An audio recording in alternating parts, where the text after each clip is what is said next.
así de, bueno, ok, aunque estamos en el chismecito, todo está medido, con ustedes no hay problema, así terminamos. Nos quedamos en... Caray,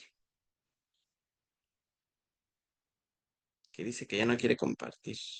Ay, ay, ay, ay, ay. ¿Vimos esto? Sí, ¿no? ¿Vimos esto? No me acuerdo. Sí, lo vemos. Sí, ok. Estadística inferencial, vimos el valor de P y el intervalo de confianza. No, Hablamos de todavía ello. no. Ah, eso ya no. Ok, bueno, vamos a explicar un poquito de ello. Ok, entonces, si ustedes recuerdan, cada vez que presentan datos, resultados y demás, esto también, no recuerdo si se los dije, pero si no se los dije, se los comento de una vez. Cuando ustedes más adelante vayan a hacer una especialidad y todo, les van a pedir una tesina. En sus tesinas, hacia el final, ustedes van a tener que agregar datos estadísticos, porque al final todo lo que hacemos en investigación, sea tesis, tesina, lo que sea, artículos, todo, debe de llevar una descripción de los datos que nosotros estamos utilizando. Sí, en este sentido, por ejemplo, la parte de la estadística descriptiva es, tengo todos mis datos, ¿qué voy a presentar? Porque muchas veces sucede así, ay, voy a investigar esto, pero jamás en la vida a la gente se le ha ocurrido pensar en las pruebas estadísticas que podría aplicar desde un principio. ¿Por qué? Porque muchas veces hacemos el método arcaico. Ya tengo todos los datos, ya tengo todos los resultados. Ajá, ¿y ahora qué hago? ¿Cómo los analizo? No. Hacer esto sí genera muchas complicaciones. ¿En qué sentido y en qué manera? Si nosotros no desarrollamos un plan estadístico, se nos va a complicar muchísimo analizar los resultados e interpretarlos de manera adecuada. Puede ser que nosotros estemos ante datos que representan mucho, que tienen mucho valor, pero si nosotros no sabemos describirlos, definitivamente no va a servir de nada. Entonces, en la parte de la estadística, en la de parte de descripción, es cuando comenzamos a sacar, por ejemplo, porcentajes, frecuencias, prevalencias, eh, cuál es la mejor forma de presentarlos, tablas, gráficas, etcétera, ¿no? Yo soy un poquito más fan de las tablas más que de las gráficas. Las gráficas usualmente, como son más visuales para presentaciones y todo, están perfecto, pero para reportar resultados así por escrito, yo prefiero, ahí sí prefiero más las tablas, los datos en tablas porque me dan como panoramas más completos. Y es prácticamente nosotros hacemos esto para la descripción de todos los datos.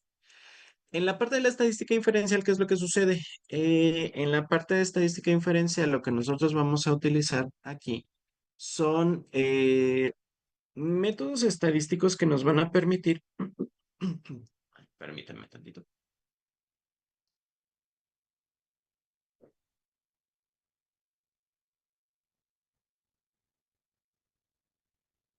Ah, sí, perdón.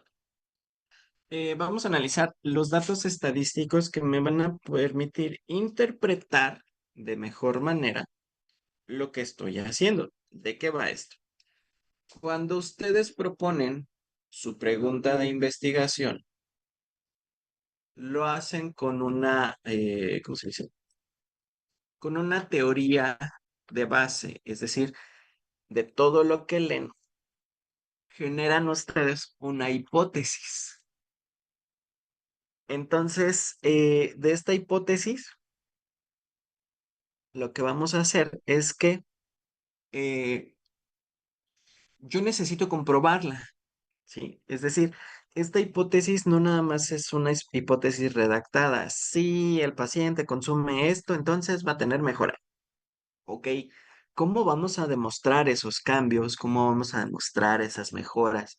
Entonces, para eso necesitamos pruebas estadísticas, comprobar la hipótesis, generar conclusiones y a partir de aquí todos estos modelos nos van a permitir hacer inferencias. Por ejemplo, eh, la materia de epidemiología clínica y medicina basada en evidencia es una de las materias más sencillas. Poco, dame datos. ¿Por qué dices que la materia es más sencilla? Porque de acuerdo con los registros, el 90% de los estudiantes que cursan la materia, del 100% de estudiantes que cursan la materia, el 90% tiene calificaciones aprobatorias mayores a 8. Ok, ese es un parámetro. Mayor a 8 significa que es buena la materia. Entonces, ok, tomamos en consideración que la materia es buena dado que la calificación de los alumnos es mayor a 8 porque tomamos como definición que calificaciones mayores a 8 de acuerdo al autor fulano de tal, de acuerdo con base en, define que las calificaciones numéricas representan esto.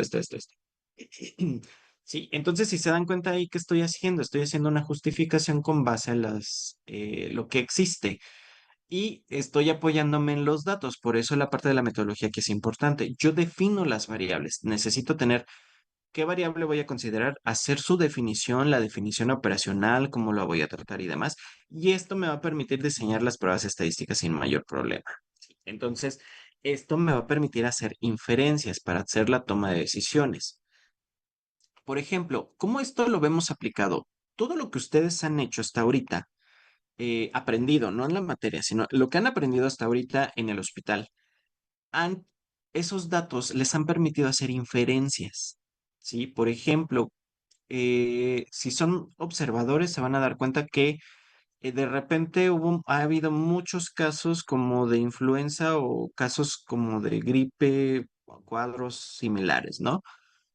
Ok, ay, pero son muchos casos, ¿cuánto es mucho? Bueno, tomando en consideración, bueno, es que en mi hospital la mayoría de las personas que ahorita he visto en consulta, pues han tenido el mismo cuadro, es decir, pues digamos, empezamos a hacer como un análisis burdo. Bueno, si es muy común, si resulta que ahorita es muy común, ¿a qué se lo puedo atribuir? Bueno, pues las lluvias, no nada más las lluvias, el hacinamiento, el problema de contaminación, el problema de aquí, el problema acá. Entonces, todos estos datos me generan información que me va a permitir hacer inferencias. Y ustedes están haciendo hipótesis, así de, bueno, pues, entonces, si resulta que el día de hoy hay pronóstico de lluvia y se suelta un tormentón, entonces definitivamente para la siguiente semana voy a tener muchos pacientes con un cuadro gripal. Y sorpresa, se comprueba su hipótesis. Tengo muchos pacientes con cuadro gripal.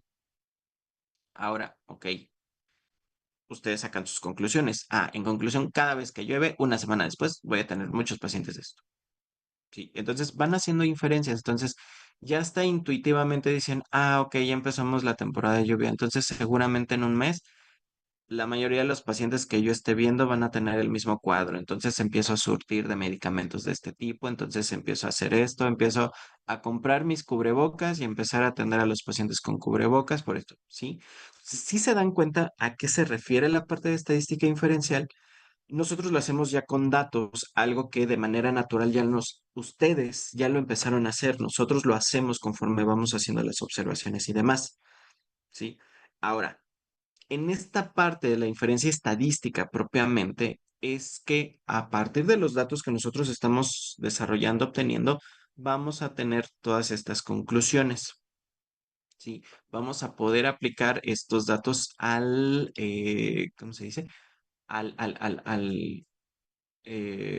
grupo poblacional.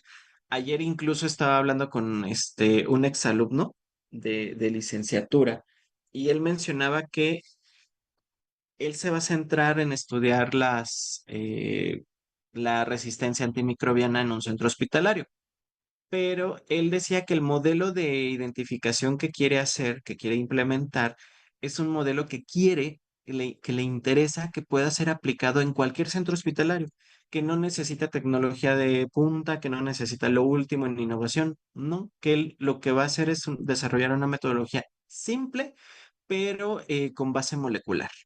¿Sí? Y entonces esto puede ser muy útil al momento de diagnosticar e identificar a los microorganismos multiresistentes. Esto apoya. Entonces, él lo que está desarrollando son métodos que les van a permitir hacer inferencias más rápido.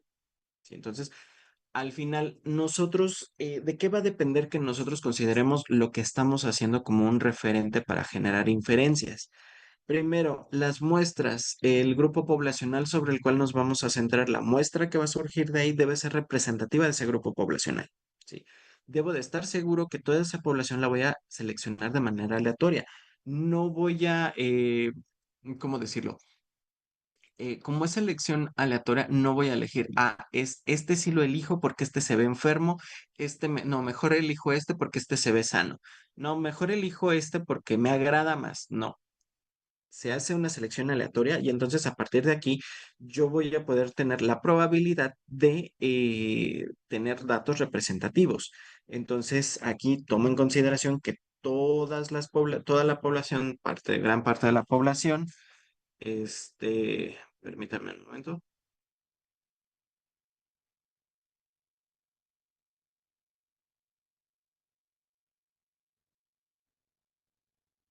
Este, Me aseguro que toda la población tenga la misma posibilidad de ser elegida por los criterios al azar y entonces aquí voy a mantener la representatividad y los resultados me van a permitir usarlos o traslaparlos a otros grupos poblacionales. Ahora, para hacer esta parte de las alternativas de inferencia estadística tomamos en consideración dos elementos.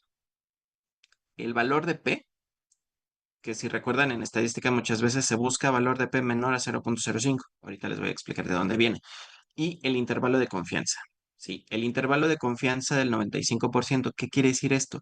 El intervalo de confianza del 95% nos dice que el 95% de la población analizada es cercana al valor real, por lo cual tenemos un dato confiable.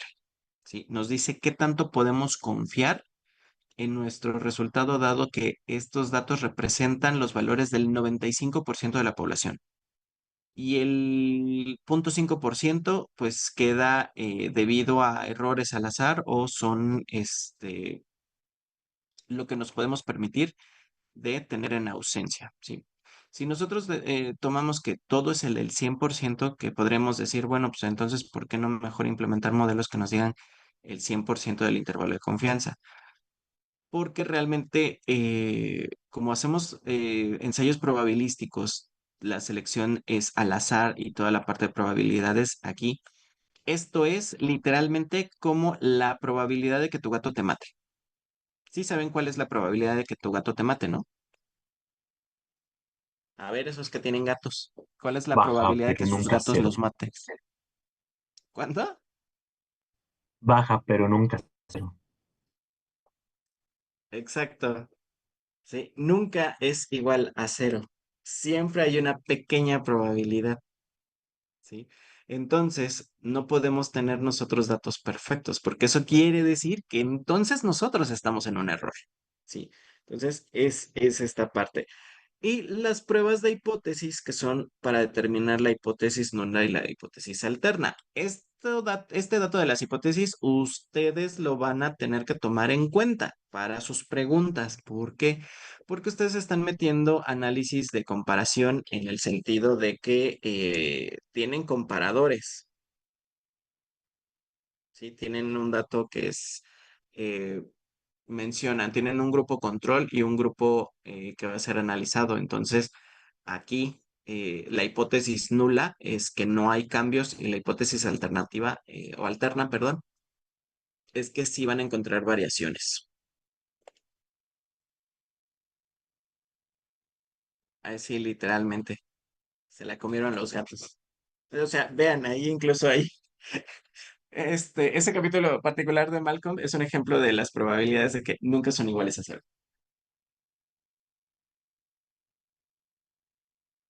Denme un minuto tantito. Me dicen si me escuchan muy lejos o muy bajito, para que me mueva del lugar. Entonces, les decía, la parte del intervalo de confianza finalmente nos va a describir todo el proceso de variabilidad entre el dato de la media. Recuerdan que la media es el promedio del grupo poblacional que yo estoy analizando. Y aquí, otro dato también que no se me debe pasar. Nosotros difícilmente vamos a medir los valores reales, ¿sí? Pero el valor media muchas veces es lo más cercano al valor de la realidad. Finalmente, en este sentido, el intervalo de confianza nos va a representar un rango, ¿sí? Es un intervalo de valores en los cuales el 95%, nosotros nos aseguramos que el 95% de la población se comporte como una normal. Si recuerdan, buscábamos mucho esta parte de la gráfica de la normal, ¿sí? Si nuestra población de estudio se comporta como una normal, ya la hicimos en el análisis estadístico. ¿Por qué? Porque una población que se comporta como una curva de Gauss, como una campana de Gauss, como una normal, los datos estadísticos las análisis estadísticos principalmente que vamos a poder implementar son estadísticas paramétricas, ¿sí? Entonces, vamos a hacer un análisis más, no quiero decir, no es que sea sencillo, pero es más fácil de analizar, ¿sí? Una población no normal eh, tendríamos que utilizar estadística cualitativa o estadística no paramétrica. Y en la normal, sí, usualmente nos centramos en estadística cuantitativa. ¿Sí?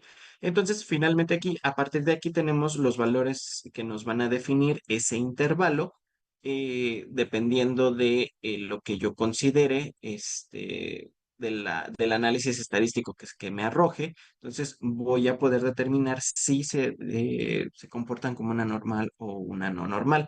Ahora, el grado de confianza, el intervalo de confianza, les digo, usualmente tomamos el 95%. ¿Por qué el 95%? Porque es más sencillo manejar. En grupos poblacionales es del 95% porque el 5% ya sabemos que va a tender a la anormalidad. Sin embargo, va a haber ocasiones en las que no vamos a poder utilizar el 95%, sino que la probabilidad de variabilidad es más alta. Entonces, tomamos en consideración un intervalo de confianza de 90, pero aún con esto, usualmente se toma el 95. ¿En qué casos o condiciones se toma un intervalo de confianza de 99? En los casos, principalmente, por ejemplo, en el desarrollo de las vacunas. ¿Por qué? En el desarrollo de las vacunas, aquí difícilmente se va a considerar el 95% porque lo que necesitamos es algo que nos asegure que las vacunas son seguras y eficaces, ¿sí? Entonces, por lo regular, en este sentido, cuando involucran métodos moleculares, métodos así que son muy exactos, muy precisos, se toman estos parámetros del 99%, ¿sí? Que la probabilidad de error sea extremadamente mínima. Les pongo también aquí la fórmula. Realmente, pues no, ustedes no van a calcularla. Los programas de estadística, de análisis de datos, pues ya nos dan toda esta información. Pero sí es importante conocer cuál es su fundamento, de dónde proviene y cómo se interpreta. Por ejemplo, aquí el intervalo de confianza del 95% de 100 muestras tomadas al azar nos da que aproximadamente el 95% de ellos va a tener el valor verdadero del parámetro que se está midiendo. Es decir, el 95% se comporta como una normal, el 95% son cercanos al valor real y solamente el 5% no están cercanos al valor real o salen de la normalidad. ¿Sí? Entonces, esto es algo, pues, que sí se toma como relativamente bueno. Ahora, el intervalo de confianza nosotros lo utilizamos en grupos poblacionales, no lo utilizamos en los análisis de caso. ¿Por qué? Porque en el caso de análisis, en esta situación de los análisis de caso, un intervalo de confianza no es útil porque nada más estamos analizando una persona con un fenómeno, con una patología, con un algo, nada más. ¿Sí? Entonces, realmente en esos casos no se utiliza el intervalo de confianza. ¿Sí? Ahora, les decía de las pruebas de hipótesis. Cuando nosotros empezamos a generar investigación, vemos esta parte de la hipótesis como algo narrativo. Ahora, no todo es narrativo. Tenemos hipótesis, este tipo de hipótesis son las descriptivas, que finalmente describimos alguna característica, pero también tenemos hipótesis de correlación que nos va a permitir generar teorías respecto a las asociaciones o a las explicaciones de los fenómenos, ¿no?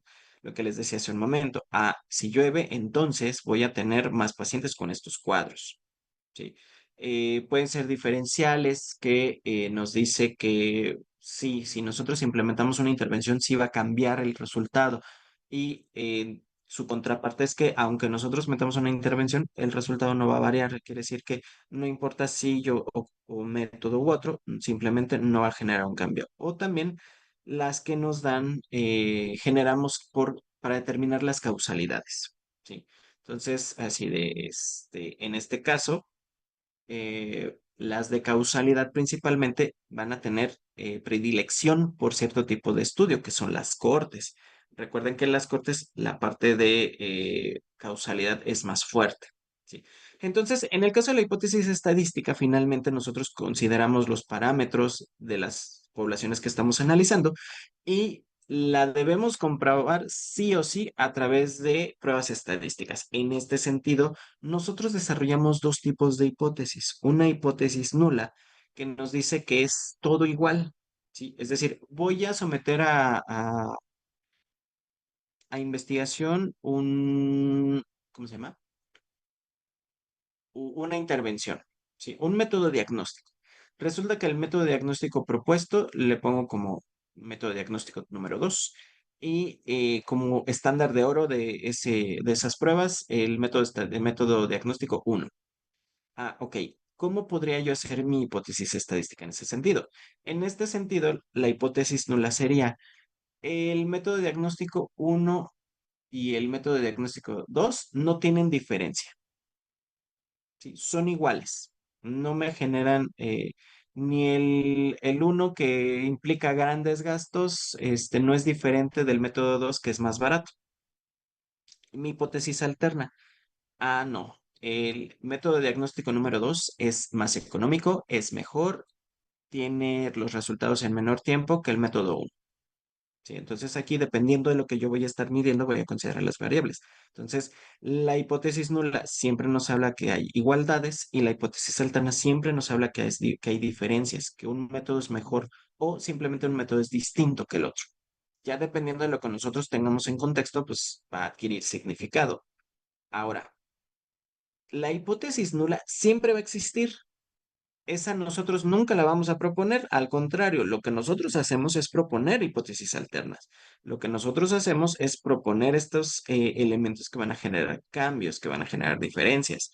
¿Sí? Entonces, eso que una vez tuve un alumno que dijo, que dijo, voy a comprobar la hipótesis nula, así de, no, morro, la hipótesis nula ya está comprobada, es que no hay diferencia. Tú lo que te vas a centrar es en hacer la hipótesis alterna. Demuéstrame que hay diferencia, demuéstrame que que un método es mejor que otro. Entonces, esa es una ley. La hipótesis nula siempre está presente. Ahora, eh, este en particular llega a ser como un poquito complejo para la explicación. Denme un minuto.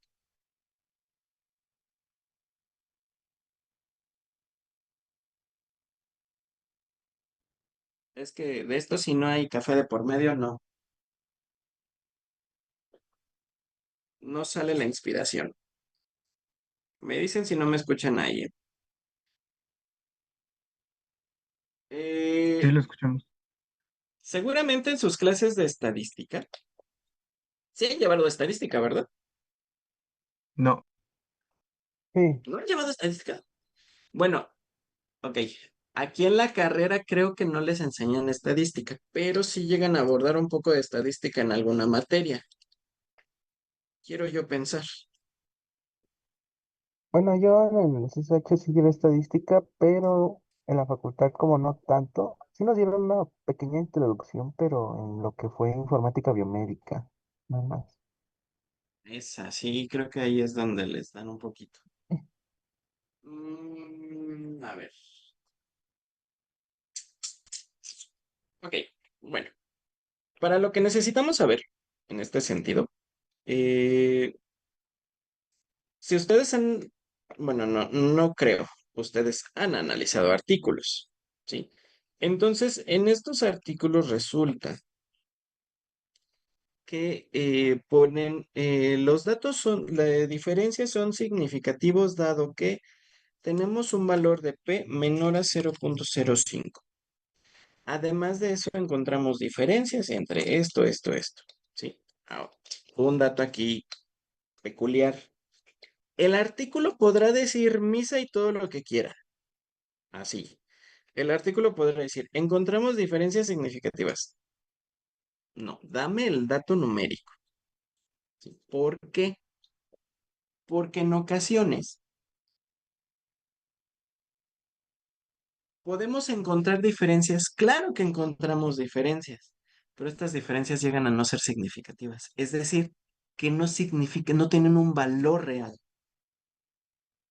Que no importa que hayas encontrado diferencias. La diferencia, estas diferencias pues no generan cambios, no te van a mejorar, no van a mejorar tanto de manera significativa el estado del paciente, etcétera, etcétera, ¿sí? Por ejemplo, creo que ya les había mencionado dos estudios en particular.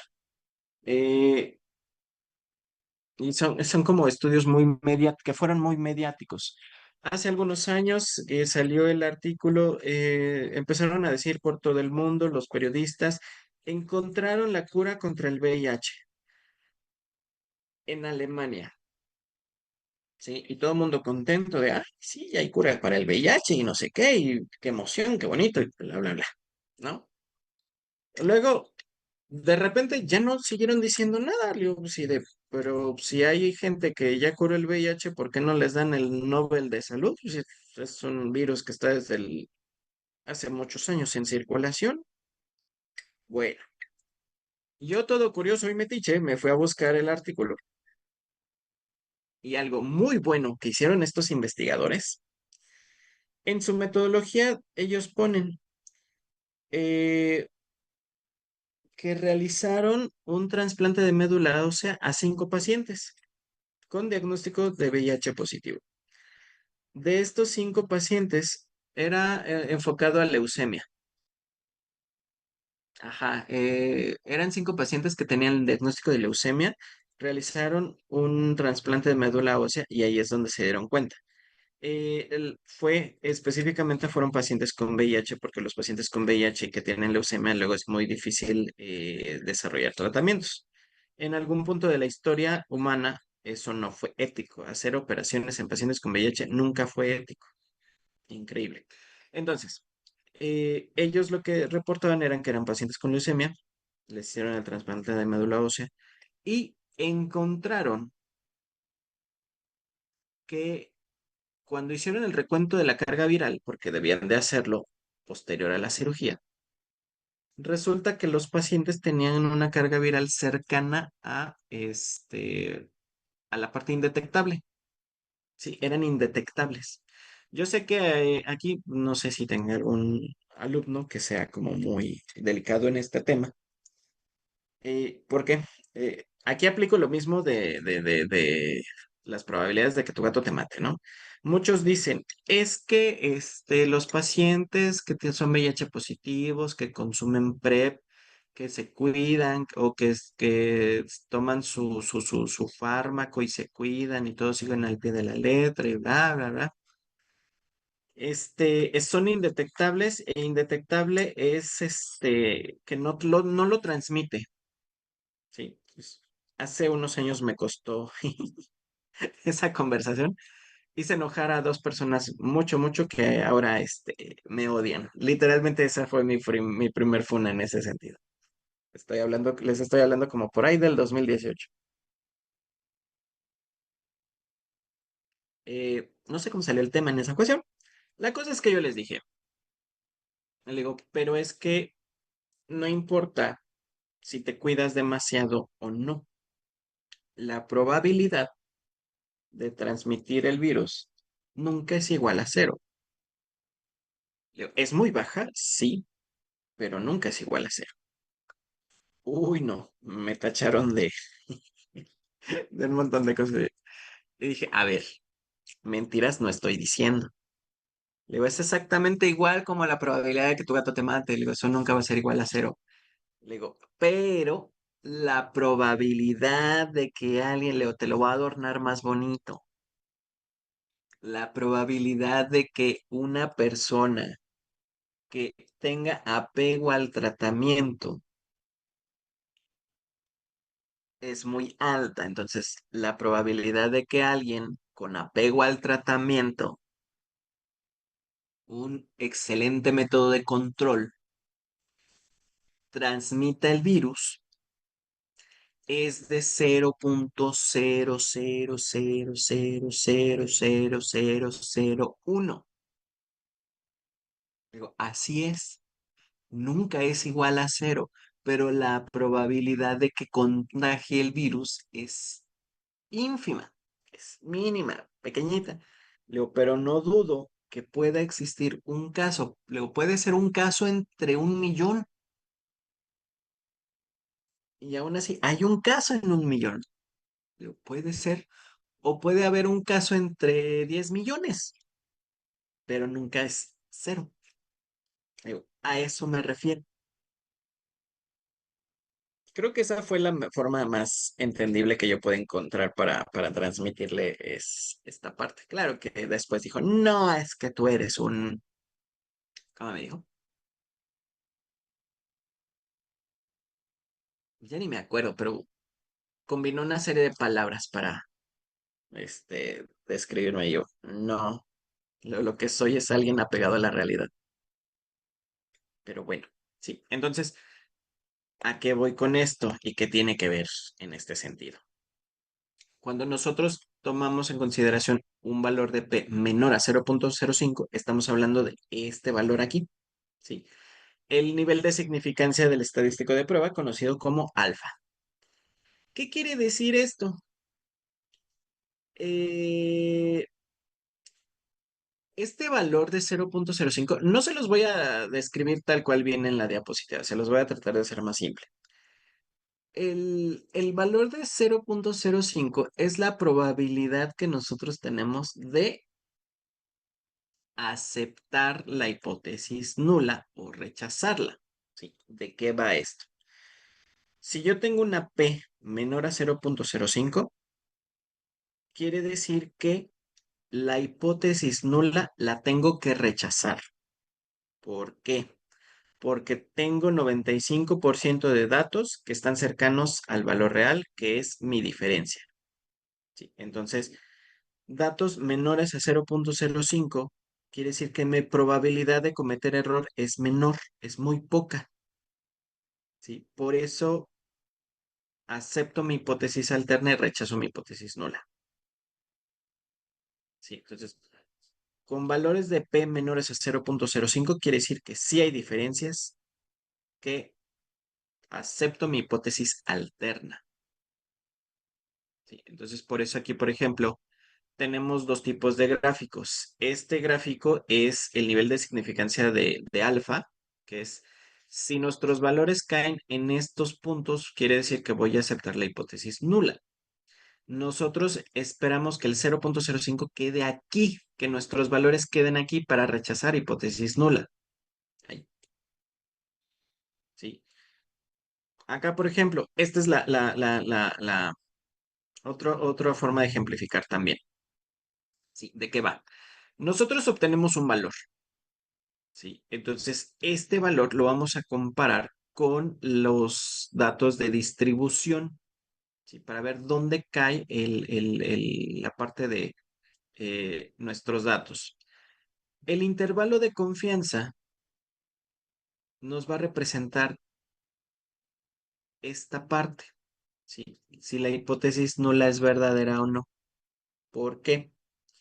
El intervalo de confianza lo que nos va a decir es que, ok, sabes que como el 95% de tus datos se comportan como una normal, están dentro de la media, los parámetros no hay anormalidades, entonces quiere decir que el 95% de tus datos están cercanos al valor real y tenemos este intervalo de confianza.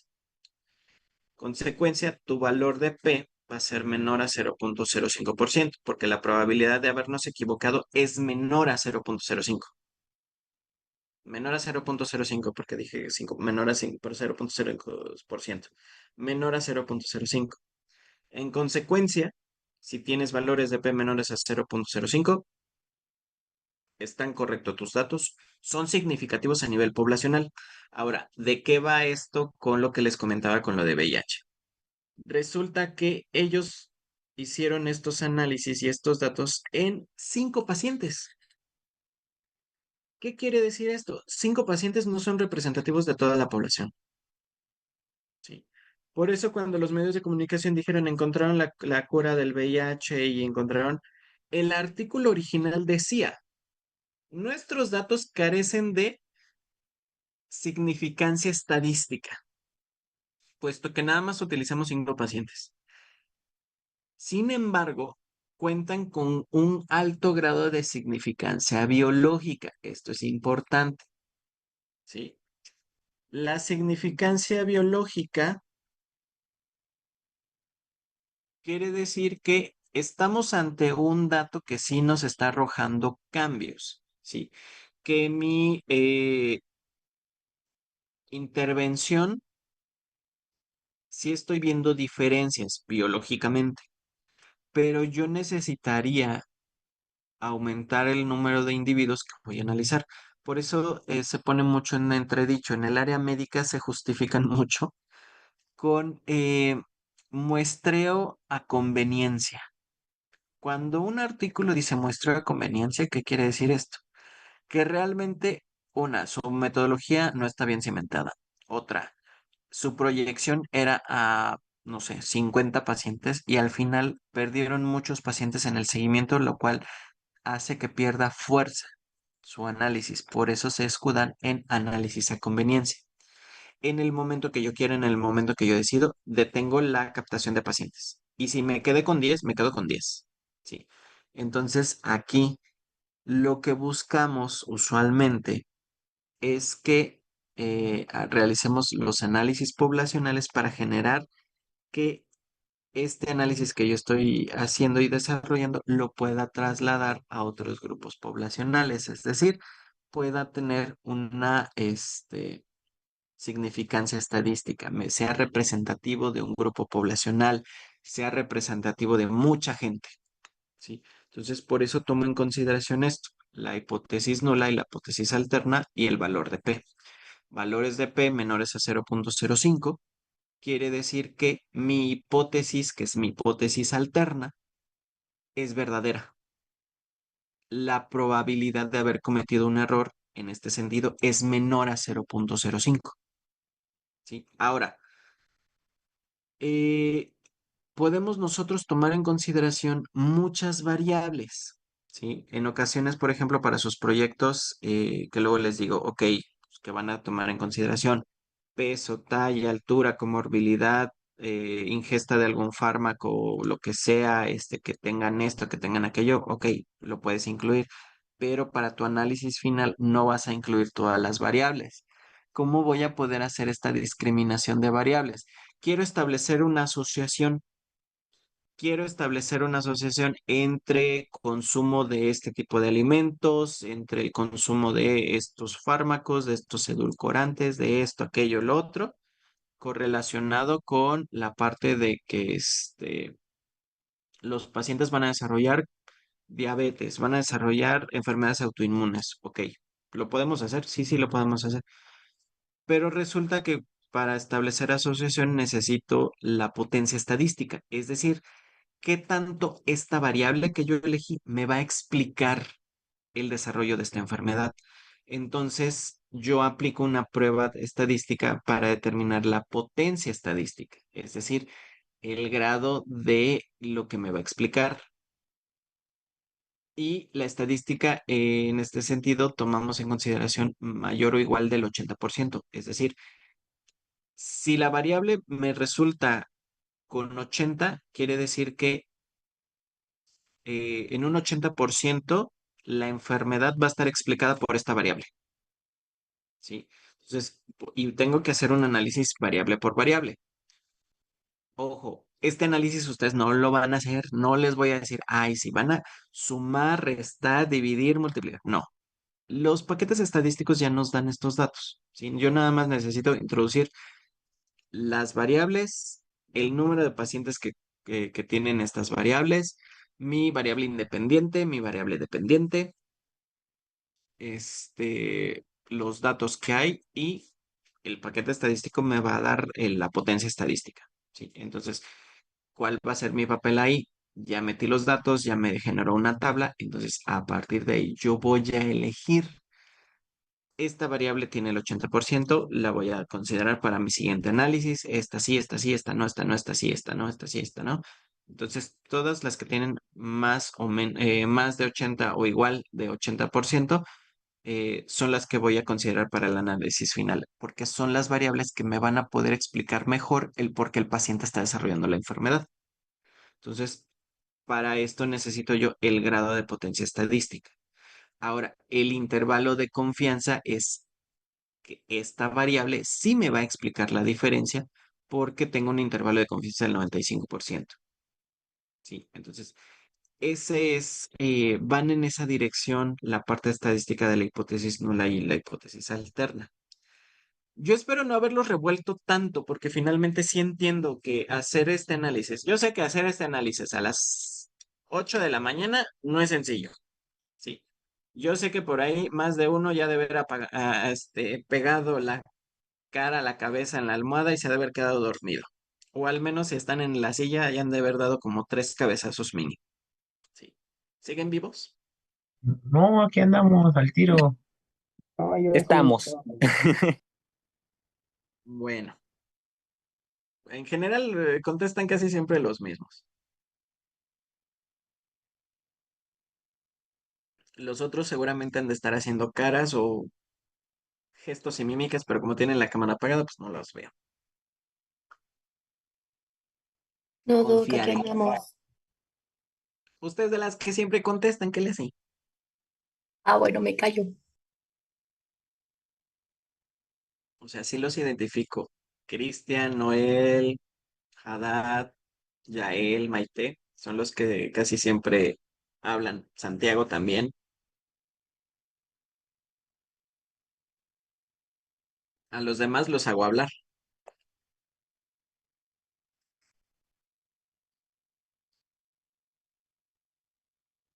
A Ciel también lo ubico. Azul, igual. Natasha también. Natasha es la de las que se sienta en un escritorio, creo yo. O en una mesita a tomar clase.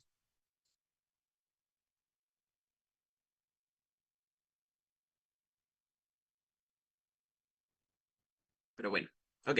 Ahora, eh, siendo sincero, yo no espero que ustedes aprendan a hacer un esquema para análisis estadístico y no. No lo espero porque realmente al final sí lo necesito.